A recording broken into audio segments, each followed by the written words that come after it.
Hi everyone, and welcome to our fourth NVES webinar. We will get started just a minute. I think we're probably at about the number of people we expected to see, so I might kick off if that's okay, team. So welcome. As I said, thank you. It's lovely to see you all again. I'd like to start by acknowledging the traditional custodians of the lands on which we're calling this meeting. For me, that's the Ngunnawal people here in Canberra, and pay my respects to their elders, past and present, who've cared for the lands in which we're working, living and enjoying our lives every day. So this is a quite quick webinar on the back of the last webinar. We really want to make sure we're giving you the opportunity to ask as many questions as you need to, and that we are answering your questions ahead of 1 July. We're getting closer and closer. Lots of really interesting activities and updates to provide. So just a reminder to everybody that as per our previous engagements, your mics and cameras won't be able to switch on. So if you need to ask a question, please jump into Slido and pop your questions into there, and we will ask the questions and throughout the course of this event. So up on the screen now, you'll see there's both. You can join by going to slido.com and entering the codes that you see on the screen, or you can use that QR code to take you directly there. So I'm going to stop talking. You'll hear very little from me today. You'll hear lots from my team. Most of today will be Nicola, and I'll try and break up, give her a chance to take a breath by posing some of those questions to you, or that you're posing and that we've been hearing. We've got a range of questions that we've had that we'll make sure we're answering today. So please hold tight for us to get through some of these slides, and we will get to your Q&A. We've left quite a bit of time in the session for that today. So with no further ado, Nicola, I'm going to hand over to you and say welcome again and thanks. Thanks, Karen, and hi, everybody. I'm not sure if everyone was at last week's seminar, but if you were, thanks for coming back. And if you weren't, welcome. I am Nicola Hall. I'm Director of the Operations team at the NVES Regulator. So it'll be me and my people who you're probably going to be in contact with in a day-to-day sense about your obligations under NVES. And yeah, we're here and we're ready to help and yeah, be as useful as possible. We learn a lot from having contact with you. So hopefully it can be a two-way street. So thanks. Next slide, I think. We'll get started. Now on that topic, we thought we'd start with a bit of a challenge I put out to my team live in the seminar last week, was that I made a big statement that we would contact every single regulated entity that's covered under NVES by mid-June. Afterwards, when I walked out, I had a few sort of raised eyebrows, I think, in my team, but guess what? They have contacted everybody who's on our list of regulated entities. So I'm very impressed, and I hope that you, everybody here has heard from someone in my team, either by email or directly by phone. There's a couple of people who haven't responded, but we know that they are probably already all organised. If they do want to reach out, though, we welcome you reaching out to us. If you haven't heard and there's no one in your organisation that you know of who has heard from us, it might be because some of the business structures are a little bit complicated. We've used known contact lists for previous engagements as well as RAV submissions. So if you think we're talking to the right area or the wrong area, or you just think you want to check in with us, please let us know at this email address. So yeah, next slide, I think, Vinny, thank you. So this leads me on to a good sort of point to make as well, that we know that, and having worked in industry as well myself in a regulatory kind of affairs point of view, there can be changes in staff. And I know that from time to time you'll need to change who we contact on a day-to-day basis. Not that we'll be contacting you every day, but just someone who we know we can reach out to. if we've got the right contact, then fantastic. If we don't have the right contact, then let us know. Also, if there's a change to your contact, it's really helpful for you to let us know. It means that there's just less confusion if we need to reach out for something, and we're making sure that any messages that need to come to you, any help we can extend to you, can get to the right person in the right area and in your organisation for NVES. Thank you. Now, the team, the regulatory operations team, as I said, is here to help you. We're really around to cover off for you any questions you've got about how the standard works and the regulator and the administration of the legislation works, who your point of contact might be, anything about NVES data, any questions you've got. Any questions you've got about NVES units and the new registry that we'll be releasing, and of course your compliance options, so be those penalties or infringement notices before that, or just trading units, you can ask us questions about that. As I said, yeah, obligations under the legislation, key dates under the legislation as well. We're really happy to help you work out what the next sort of the big milestones are for your compliance year. Also very keen to make sure everyone is abreast of upcoming engagements. So we do have a workshop next week in Sydney, and I do believe there's a plan to do some more face-to-face workshops as well. Oh, sorry, we didn't quite get to the end of the list. I'll just yeah, and any other questions about NVES, because as I like to sort of make a point, in the operations team, we're really now going to work out how to operationalize a lot of stuff that's written in legislation, so how we put that into practice.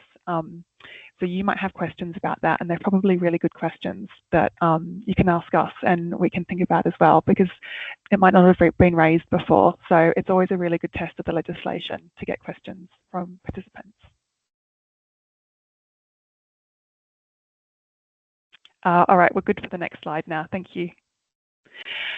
So as I mentioned, we are holding a workshop on the 12th of June, and I promised the team that I'd do a bit of spruiking for it. The workshop is intended for regulated entities, so anyone that's covered under NVES and that has compliance requirements from the 1st of July. We'll be really focusing that we want to do that so these, you know, that group of people have the most support possible. So you can engage with us on the practicalities of managing your NVES account, and any key updates on calculations and access permissions when we do have the portal and the registry released, as well as questions as well. We can help provide a channel to questions around policy, operations and system delivery. Thank you.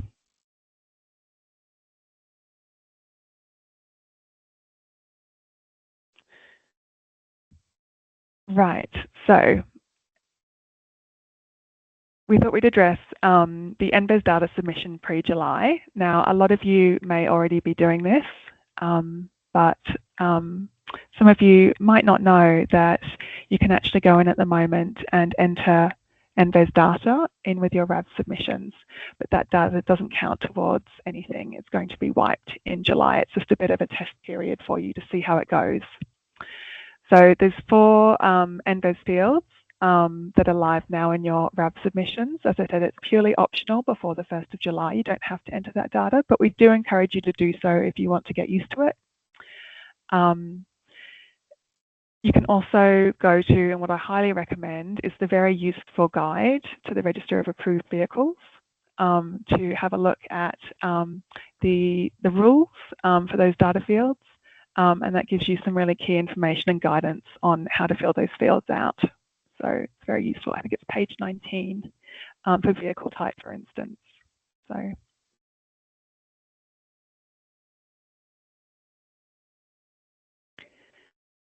So I guess this is all about just making sure that people understand that you can try out entering data right now and submit that NVES data in your with your proper RAV submission. If it wasn't successful, the established process is still to reach out to the Rover Level 1 team, and it will be. So any NVES data issues or corrections that you need to make will always go to the Rover Level 1 support team.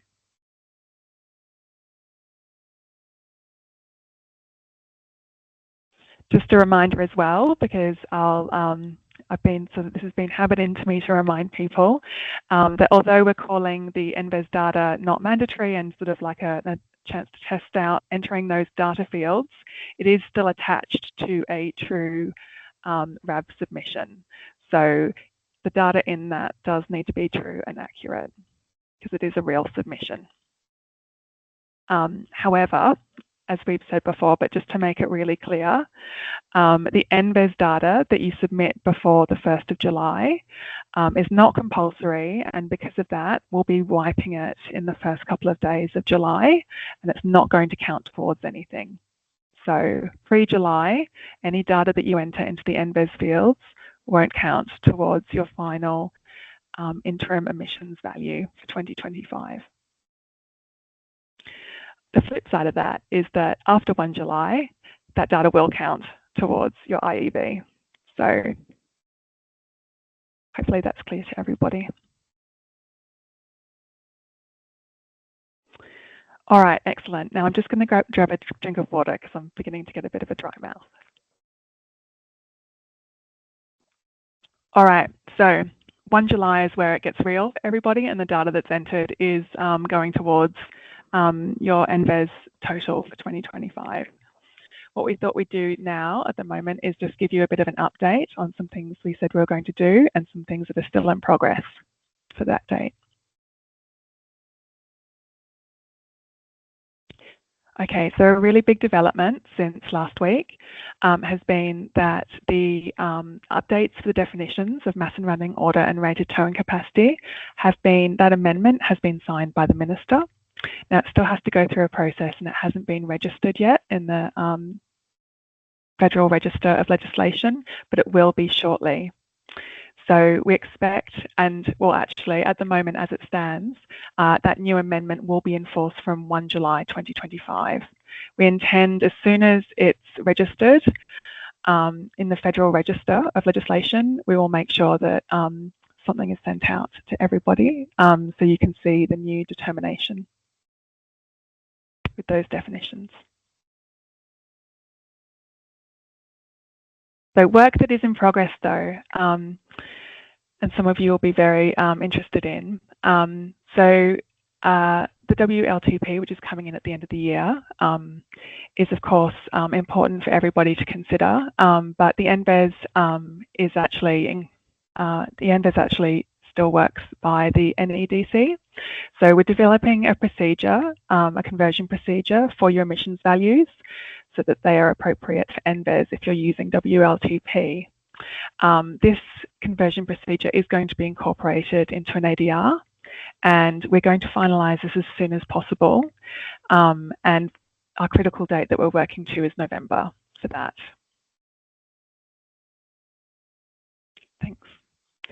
Another little bit of work in progress is NVES portal and user access.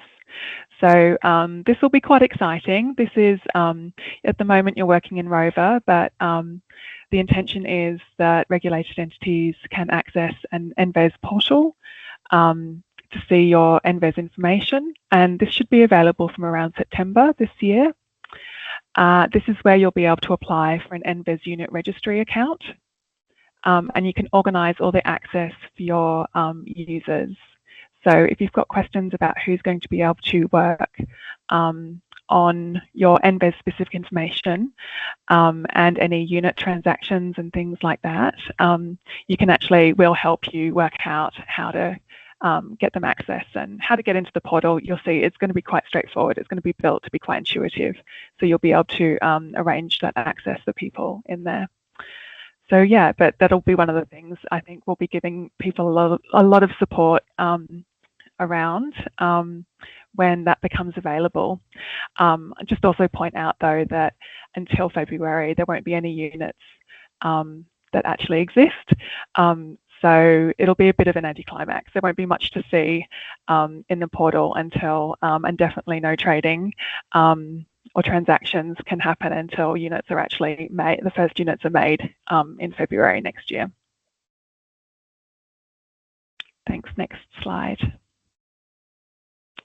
Okay, so Karen and I are going to try a bit of an experimental session here, and we've put together, I'm just going to, I did move a few slides around on you, Karen, before when you were busy before this, just to say that the first slide you'll see is a slide that we showed last week that we had a few questions about and we realised needed clarification because it's a bit of a doozy and there's a lot of things happening in legislation. So we thought we'd just start by using this and making things hopefully abundantly clear to everybody, but you'll tell us. So yeah, anyway. Thanks. Well, Nicola, are you going to talk over? Thank you. Well, I'll it's not actually a formal question here where we're getting to the next question, but do you want to take us through, there's some words on here that are a bit different from what people might have seen before about the NVES vehicle types, in particular around the exemption piece. Do you want to describe what we mean by exempt and temporarily exempt? Yes, I will, because I've gone on a bit of a journey myself because I realised it's easy to get into a bit of a word salad when you're talking about legislation and then you're talking about business systems and validation data and all these sorts of things. When IT and legislation meet, it's never straightforward. So I did actually do a bit of, well, we all have, but I was definitely still making sure I was fully across this and could explain it this morning. So, of course, everyone will know that there's only certain types of vehicles that are covered by NVES, and we call them Type 1 or Type 2 vehicles, and you can see them there on the screen, the blue boxes and the green boxes. Now, there's vehicles that just aren't mentioned at all in NVES, and we've called them not applicable, and you'll see them down below in the dark blue boxes. So these are vehicles that just are, in no way covered at all by NVES. Across in the orange boxes, under exempt, you'll see vehicles with a GVM greater than 4.5 tonnes. Now, this is mentioned in the legislation as being an exempt vehicle. So it's talked about in the NVES legislation, but it is exempt. It's kind of like a cut-off. And below that, you'll see another exemption that is listed in the legislation, but is a little bit different to the box above, are what we call temporarily exempt vehicles. So these are vehicles that are covered by NVES because they're under 4.5 tonnes. However, at the moment, they're not currently covered by an instrument, and so they're not included in NVES at the moment. So those are the vehicles that you see below, the NB1, MC, MA and MB with a GVM of greater than 3.5 tonnes. Thanks, Nicola, and it might become clearer as we go through some of our other Q&A or as we start to answer some of the later questions as well. Was there anything else you wanted to draw attention to with this slide, or shall we move on to some of the collection of questions we've had? Oh, right. Well, we could actually, if we go through the next two slides, that kind of brings this slide more to life. So, right. Well, let's jump forward. And then we'll stop. Yeah. Great. So why the slide beforehand with all the tiles on it? Oh, I've just gone out of focus. Why that is so important is because people need to enter data into the RAV, and it's a little bit confusing because of all the terminology. So a few of the questions that we've had recently have been, do I have to complete the NVES fields for vehicles that are not covered in the NVES Act? The answer is no. You can leave all these fields blank, or you can put NA or not applicable in vehicle type if you really feel like it, but you can leave them blank. So in this top corner, you can see that includes other vehicle classes, second stage manufacture and concessional RAV entry vehicles. That's great, and thanks, Nicola, because that actually also, just to confirm that this is a common question we had that through on the Slido.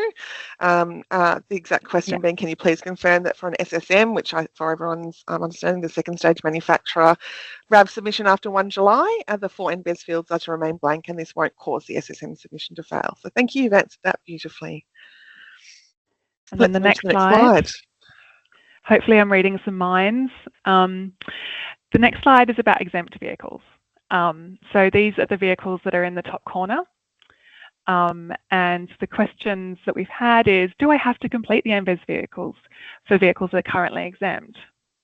So the answer is no. If you enter exempt or exempt vehicle in the vehicle type, you can leave the other NVES fields blank. And in fact, must is a very strong question. So I'll just flick to Anthony, who's here, who can confirm that it is a must in this case.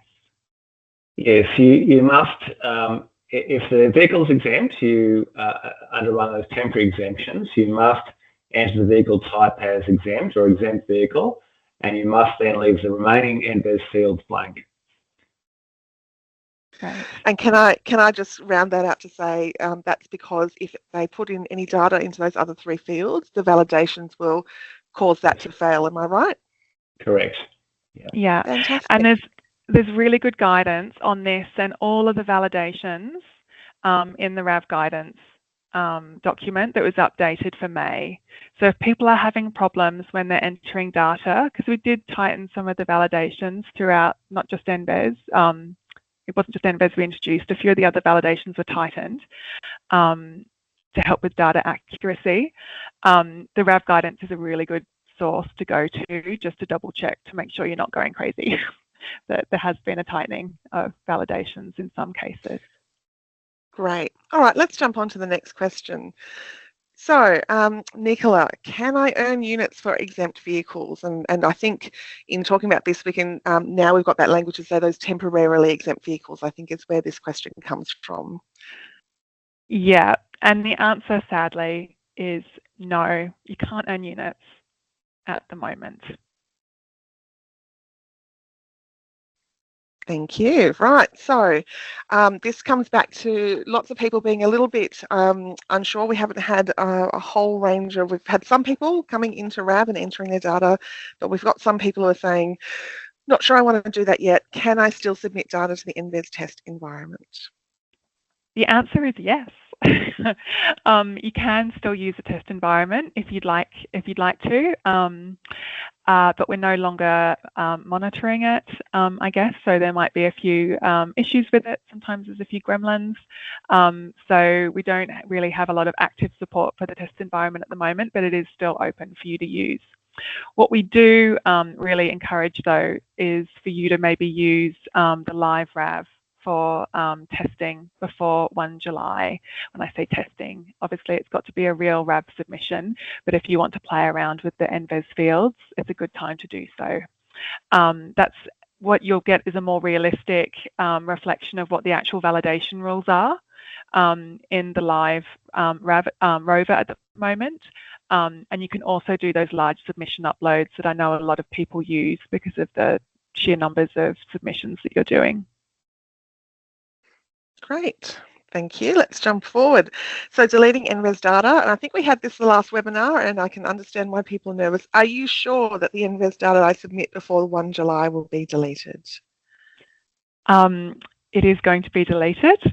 It'll be around the 3rd of July, we think, at the moment, when it gets deleted. So it'll be all that data pre-1 July. It won't affect the RAV data, and it's been tested. That only NVES data will be deleted. Just to give people extra surety, because I definitely asked for a little bit more extra confidence, we're actually duplicating the record, so we can roll back to the old record if anything goes wrong. So we've got I guess a safeguard in place in case something, in a very, very, very small chance something goes wrong. You can never say never in IT, that's what I've learned. But we do have that duplicate copy, which we can roll back to as soon as if we think something isn't right. Great, thanks, Nicola. Okay, let's keep moving. IEV estimator, and so just a reminder because we're getting into very bad habits still as a group about using shorthand. IEV, of course, is from our legislation, meaning the interim emissions value. Will you provide an interim emissions calculator so I can forecast our performance? Well, this is a very exciting, I guess, advancement or progression that we've made.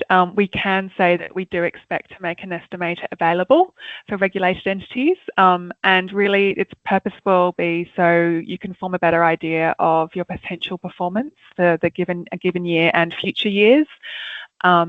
So yeah, it's very exciting.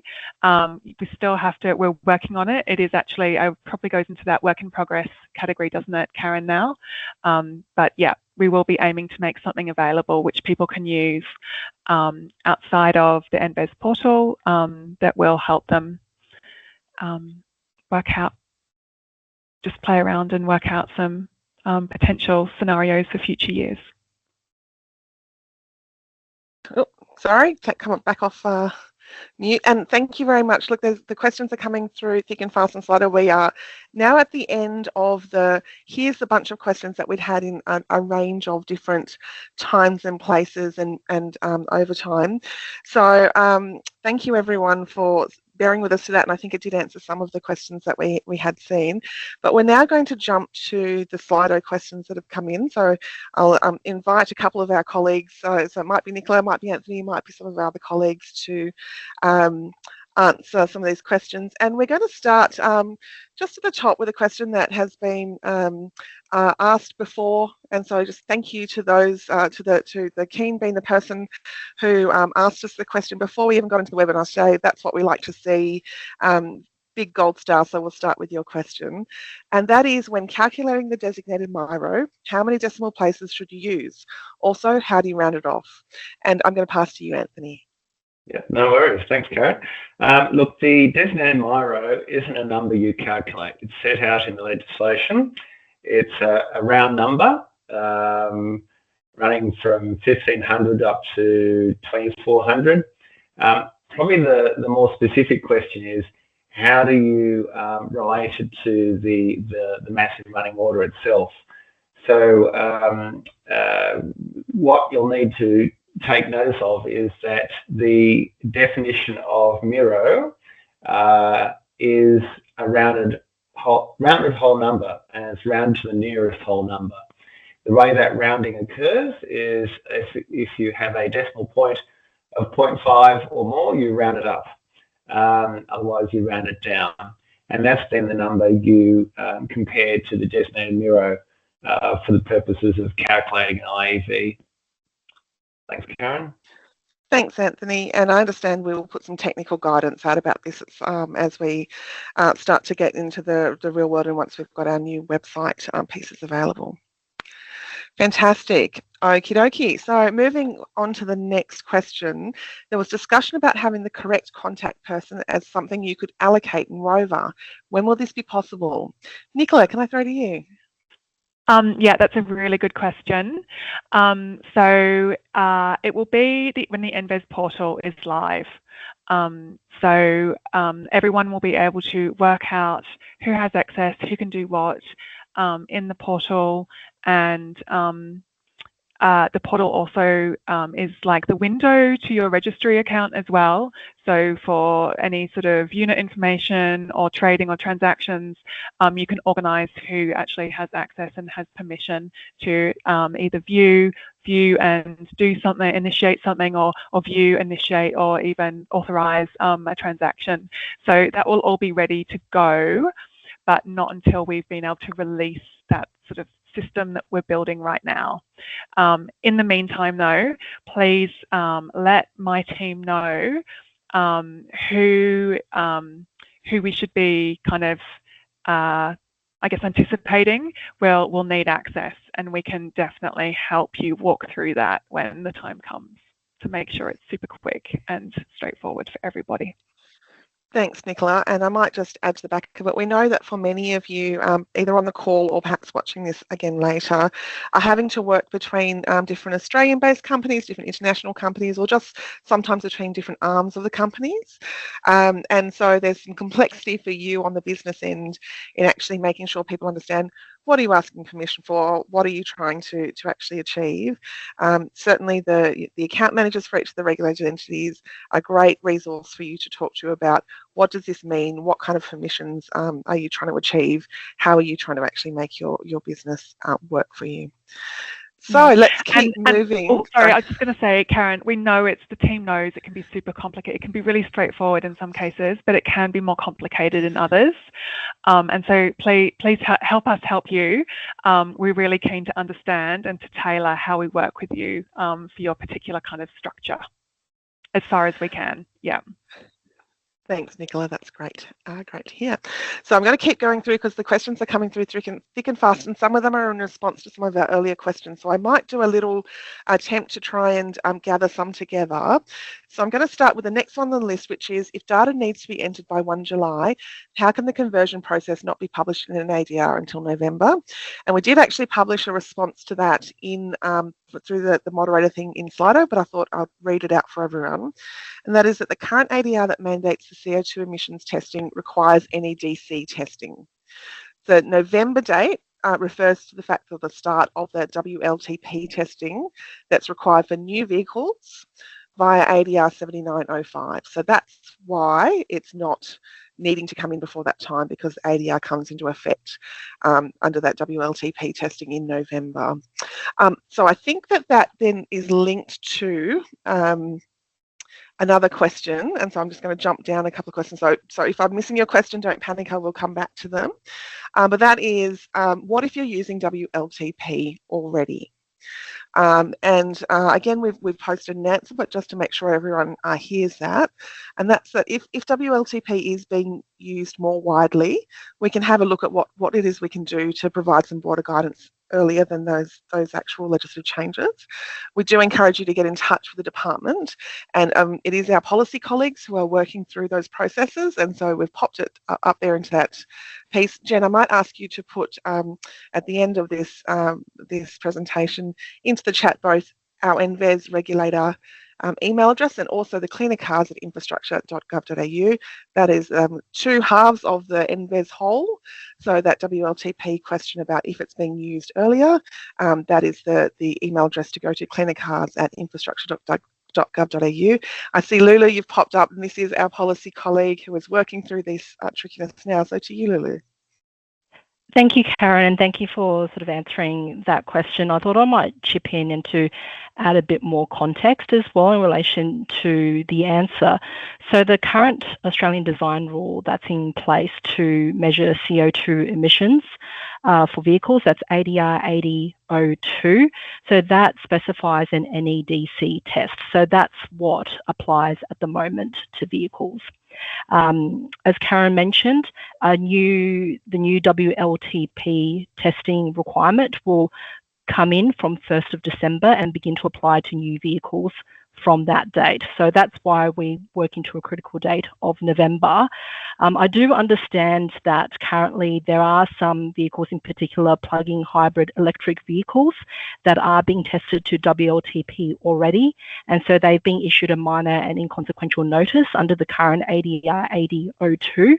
And with that in mind, we have recently published a guidance note specifying the conversion procedure for vehicles that have a minor and inconsequential notice under ADR 8002. But as Karen said, if WLTP testing is being used more widely than that at the moment, then we would like to sort of know and understand that a bit more. So please get in touch with us so we can look into it further.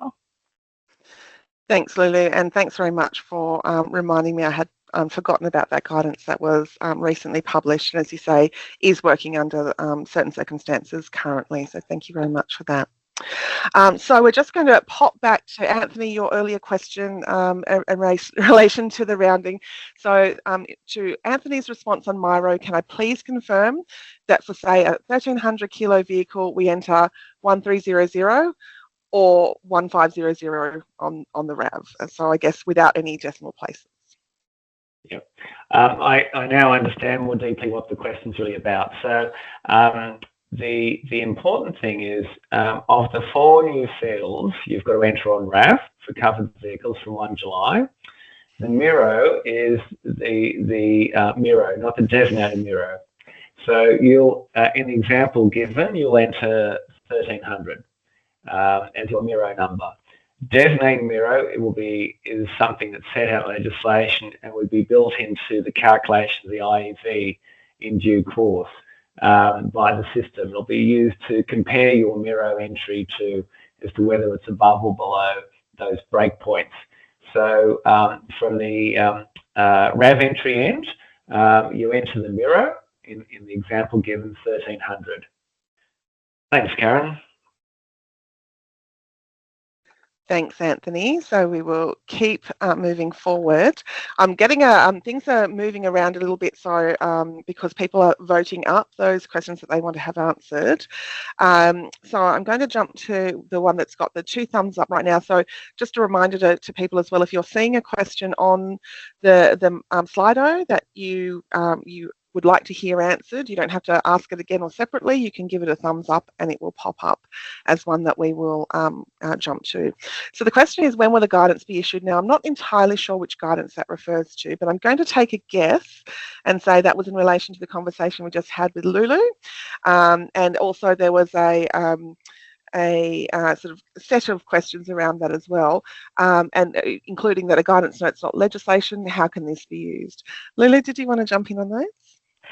Yes, so there was one question. Did you mean 8102 instead of 8002? Yes, so that is correct. So that was my mistake. I did mean ADR 8102. The guidance note has already been published, so we can definitely include a link to that guidance note in the chat box if that's possible. The question about a guidance note is not legislation. How can this be used? So that's correct. A guidance note is not the same as legislation, but my understanding is that guidance notes have been used quite frequently to clarify and to help with the compliance with Australian design rules in the past. So that's why we have used that method to provide a bit more context and clarity for how people that are currently have a minor inconsequential notice in relation to ADR 8102 can satisfy that particular compliance with that ADR. Thanks, Lulu. And to add to that, of course, this is one of those advantages of having us working closely together and in the department with our, working under the one entry point of both RAV and the various legislation linkages, because we were, as the NVES regulator, consulted and involved in that conversation and fully support and are behind the guidance note operating. So there's no issue from an NVES perspective with applying that guidance note to your RAV entries. That's accepted. And I think would also add the guidance note as well has also been passed through sort of and worked on closely with our road vehicle standard regulator team as well. So they are comfortable and aware of it as well. Yeah. So look, there's one that's popped up the top that's saying response about the WLTPs being used now. I think we've answered that in that we've talked about the guidance note, we've talked about some of the other circumstances. If there is actually other more broader uses of WLTP I'm not aware of, as Lulu said, please do reach out to the department through that policy team, the cleaner cars at infrastructure.gov.au, so that we can understand more about what's happening there and appropriately engage on that matter. So I'm going to jump to the next question, which has got the biggest thumbs up right now, which is what happens if we incorrectly enter NVES data, but we don't discover what we've done for some time? Can we go back and update it? And will it cause any issues? Couple of double bangers there. So I think who would like to lead us off on this, Nicola or Anthony? It's actually a fun one. We'll start with part one maybe first and then go to part two. So what happens if we've incorrectly entered NVES data but we don't discover we've done so for some time? Oh, and Nicola, you're on mute, of course, my friend. Yeah. It wouldn't be a webinar if we didn't have someone do that. It's always me. That's a really good question, and I'm glad you asked. In the last seminar, we did talk a bit about our approach to compliance, and that we are just really keen to let people know that it's really important, if you realise everyone makes errors, and if you realise you've made an error, to self-identify it as soon as possible. Now, if it's a correction in the RAV data entry and it's before the IEV is issued at the end of a compliance year, so if you've picked it up during the year, it's just a straightforward standard RAV correction procedure, which goes to the level 1 rover team. I hope that's clear in the first instance. Yep. Yeah. It does get more complicated. It does get more complicated if it's been some time and you've realised after the end of the compliance year that you have made mistakes in the previous year. We'll be working through a process and giving people advice on how to navigate those sorts of errors. But the main message is, please do self-identify. That is the best way to communicate with us, channel. Use us as that channel to make sure we can help you move back into compliance if there's been an accidental non-compliance. Thanks, Nicola. So just summarising again, and I think part of the question, I'm sorry it's disappeared off my slide because we're answering it, but I think the other part of the question is, will this cause any problems? As you say, the earlier that people can identify those problems, ideally within a compliance year, it actually becomes very straightforward. There's no particular sort of separate process you go through a normal RAV corrections process. You go, whoops, we got that wrong. We're going to update it, and that will flow through to us. The more complicated piece comes after we've issued an IEV, so we're past the end of a compliance year. Yeah. And that's where your account manager will become really critical and will help guide you through what are the next steps and how do we actually engage with that error, whatever that error might look like. Great. Okay, let's keep going. We've got a couple with 3 thumbs up now. So let's go to, can I earn units for exempt vehicles, not temporarily exempt vehicles, so not NB1, but NB1 vehicles exempt in clause 3.3 from ADR 8103. Now, this is quite a complicated question, and I'm not actually entirely sure I understand exactly what the question is. I'm sorry. I'm struggling a little bit to get my head around it. Do any of the team think that they understand it and want to have a crack, or do we need to perhaps take this one on notice and come back post-webinar once we've been able to work through it and make sure we've understood the question correctly? Yeah, I do not have 8103 in front of me, but so Lulu, maybe Lulu. I think this is probably one we need to take on notice and come back to. I think the other thing is, if the person that asked the question could, I think, just clarify, like, if they did mean referring to ADR 8103, just because ADR 8103 is a draft ADR, it's not a ADR that's in force at the moment, and if they could just clarify if it's with reference to sort of actual exempt vehicles or it's temporarily exempt vehicles as well, that will help. Yeah, thanks very much. So apologies for not being able to have the answer now, but sometimes it takes us a little bit. You're obviously asking the questions with a particular circumstance in mind, and we don't always read or get that right. So really appreciate if you're willing to write into us, and we will very happily engage in that question. So moving on, I'm conscious that we're starting to get towards the end of this, but we've still got some questions and some time to answer those.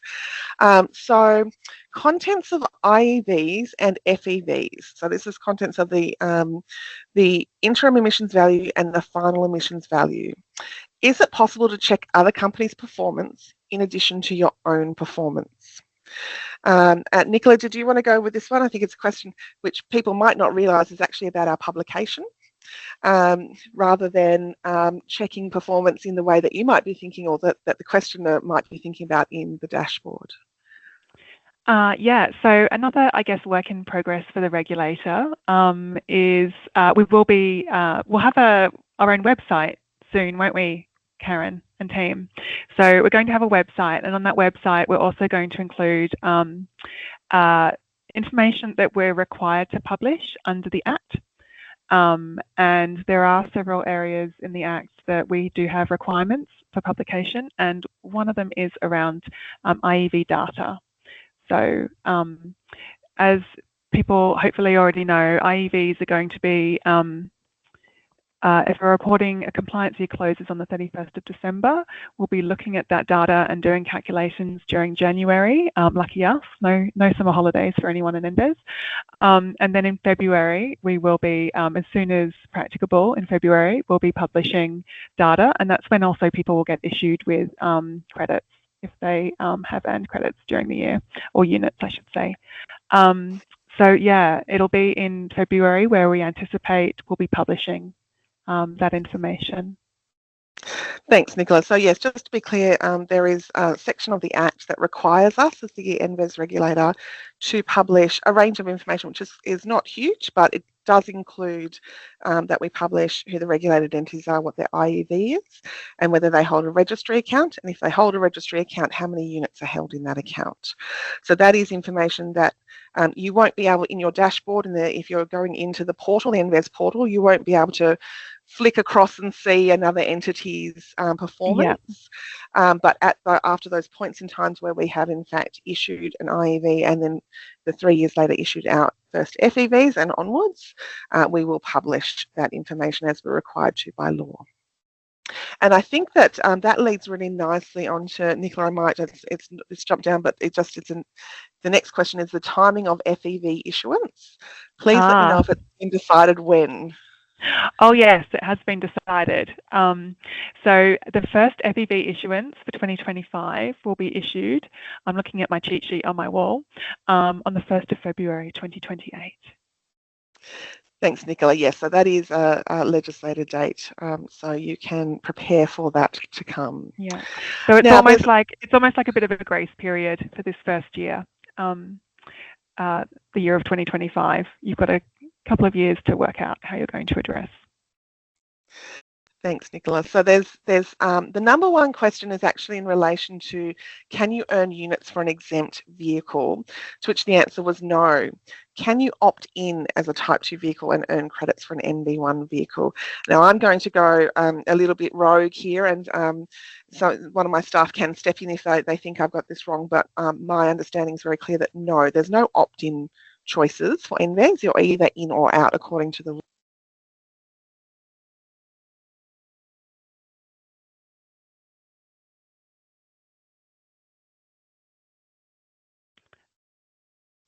has everyone, I think Karen's gone on mute for me.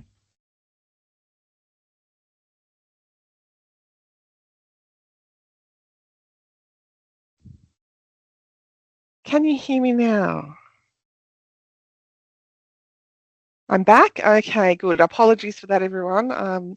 Not quite sure what happened there, but I'm not sure if you heard the question and the answer, which was, can you opt in as a Type 2 vehicle? And the answer was, as far as I'm aware anyway, no, you can't opt in to add vehicles into the NVES. Next question is actually, will all the responses to all cited questions be published or provided to attendees? We intend to publish the whole webinar so people will be able to access all of those questions. Just continuing on, I'm really conscious we're starting to get to the last minutes and still getting questions through, which is fabulous. There's another question in relation to, yes, ADR, sorry, the 8103, referring to 3.3, NB1 category vehicles need not comply with this vehicle standard, and then I think that they might have run out of some space. I think we will need to take some of that piece to the side. I'm going to move to the next question, which is the usage period of the NVES registry system. Is it correct to understand that it's between the IEV and the FEV, or can it be used all year round? Nicola, do you want to jump into that one? And you are on mute, of course, my friend. Sorry, could you just repeat that question? Absolutely. So the question is for the usage period of the NVES registry system. Is it correct to understand that you can only use the registry between the IEV and FEV, or can it be used all year round? Oh, once it goes live, you can use it all year round. So once everybody has got the access to the NVES portal and they have applied for a registry account, which I might add will take, like maybe it's going to take some administrative procedure to open up everybody's registry accounts. So give us like a month or so at the very most to process that for you. Then you'll be able to use the account whenever you feel like it.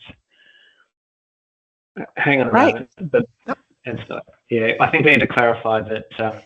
Look, once units are issued, which is February 2026 for the 2025 year, you have until January 2028, is my understanding, to then trade those units, or if you're needing units to gain some units by trading with others, before your FEV is issued.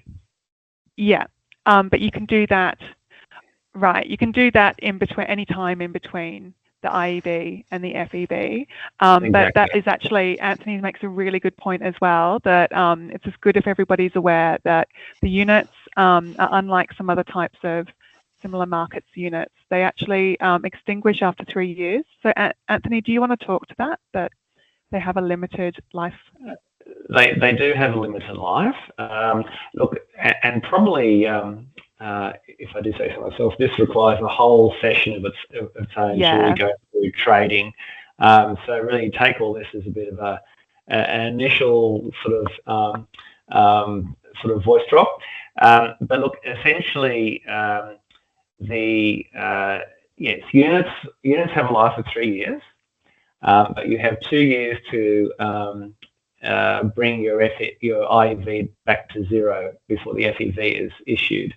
So that's the first point. The second point is in bringing your the value of your IEV back to 0 before the FEV is issued. You can use whatever units you have at hand. So we've been talking about 2025 units, but during the 2026 year, you'll also get 2026 units, or they will be available in the market, right? So when you come to thinking, how do I get my, February 2028 issued FEV to 0, you can use 2025 units, 2026 units, or 2027 units. So keep that in mind as well. Mm. And look, I'll flag that future webinar will deep dive into the trading. So there will be a session that's devoted just to unit trading. We're not there quite yet. We really want to focus on people being ready to start providing us the right data on the 1st of July and understanding the processes moving forward from there. We are getting very close to time. I'm 5 minutes from the end, and I will have to wrap up right on time, just being conscious of everybody's other commitments. So I'm going to try and squeeze in as many quick fire, sort of short answer questions as we can manage, guys. So if we can try and be really succinct, that'd be great. Now, the next question is maybe one for me, and it's that there's no official guidance available regarding the operational details of the NVES. When will it be released? So I'm going to say a little bit and then pass to the other team, to some of my team members. So what I'd say is there's a whole lot of what we've been talking about, and we've talked about it at different times across my time here and since before my time. Some of these things that people are asking for guidance about are set for us by legislation. So what we're working on right now, and what, as Nicola was referring to earlier, having our own new website content, is trying to demystify some of what's in the legislation and put it out into very easy to understand information. All the other pieces that are not explicit in the legislation are then pieces where you have to decide, how does this work in real life? And that's very much the work that all of the teams are doing in trying, where we're trying to clarify, this is what a process looks like, these are the kinds of information you'll need to provide, this is how you'll go about applying for things, etc. But I think, what you can say with absolute certainty is, we will continue to have conversations and put forward information. Guidance has a particular meaning normally in regulation, and we would normally only issue guidance where there's some grey or some uncertainty. So some of the things that people have asked for guidance on, I think it's about really being clear about the information and where the legislation is very clear. So if I give you one example, people have asked for guidance on who can hold a registry account. And I can tell you now that that is very clear. The legislation sets out who may hold a registry account, and that is our regulated entities. And so if you're not a regulated entity, the Act doesn't allow us to issue you an account. So it's some things like that that we will continue to work through, and we'll try and make sure that our information is very clear about, but not all of it will be issued in guidance per se. Some of it will be given to you in information form to make sure that you're aware of what you need to do. Nicola, did you want to add anything on the back of that answer? Yeah, so as everyone would know, we're a very new regulator, and I've come from another established regulator as well, and I'd hope that we would, once the website is up, we'll have spaces on that website which explain our approach. So I've referred a bit about our approach to compliance. So the corrections question that we had, there'll be information on the website that kind of gives people that guidance of how we're applying and interpreting the legislation, that helps people understand what it's actually, how we're applying it in practice and in the real world, and kind of translating that legislation into actual regulating. Thanks, Nicola. So there's some questions here that are following up on ADRs and reference to some things Lulu had spoken about before. I'm not sure we'll get through anything more. Lulu, do you have the really quick 30 seconds response to the comment under ADR 114? You could opt in NB1 vehicles that were exempt. Yes, so I can quickly answer that. So ADR 114 is not an ADR that's in place. It is a possible new ADR that we could put in place to specify, I think, CO2 testing for vehicles over 3.5 tonnes, and also as well as a conversion procedure for those vehicles. But this is, of course, subject to further consultation as well as a decision from the Minister, so I'll say that up front. So I just want to clarify that, yes, we have previously advised that they would be able to opt in once a vehicle can be certified to that ADR, but of course that can't take place until that ADR is in place, and that is subject to further consultation and ministerial decision. Fantastic. Thank you, Lulu. Next one, super quick. You'll get this in, Nicola. When will the NVES portal be live? Oh, we are very much hoping for September. Thanks. And of course, we know that all IT builds go to time, but no, September is looking really good. I'm hopeful. So, yeah. Thank you. So we have a couple of questions that we're going to take aside, and hopefully we'll have some people follow up with us to give us a bit more clarity and make sure that we've got the right end of the stick in relation particularly to some of those ADRs and categories of vehicles. I just wanted to call out as I wrap this up to say there was a last comment that I found really, really useful, and team, I'd like us to take this away and really do a bit of reflection and make sure that we are thinking about this. We use various terms such as instruments, rules and guidance, with the terminology changing depending on the person involved, which has made the situation extremely confusing. I will say we've used those different terms often because we are referring to different things. From a public service standpoint, we're really used to that language. I recognise that that is not the most useful for you. We will have a good think about this and make sure that when we come back, we are really clear. And in fact, I might just suggest to my NVES team, the next newsletter that's out, we always, if you haven't seen it before, if you're not already signed up for our NVES newsletter, please do. We always have a little piece at the back of it that has some kind of a description, a bit of a thesaurus, a dictionary sort of piece. Let's maybe devote our next dictionary piece to some of these terms and what they might mean and the differences.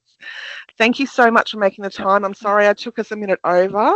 I really appreciate all of the questions. As Nicola said, we learn so much from the questions you ask. Please don't hesitate to follow up with questions to the NVES Regulator at infrastructure.gov.au email address. Those of you who are making the trip to Sydney to see us face to face, we really look forward to seeing you next week. There are still a few slots available for regulated entities or agents or others who are the peak bodies, others who are supporting our entities to be ready. So if you are keen and you hadn't realised that there was still space, please reach out and we will make sure that we work with you. Have a fantastic rest of the day and take care. Thank you again.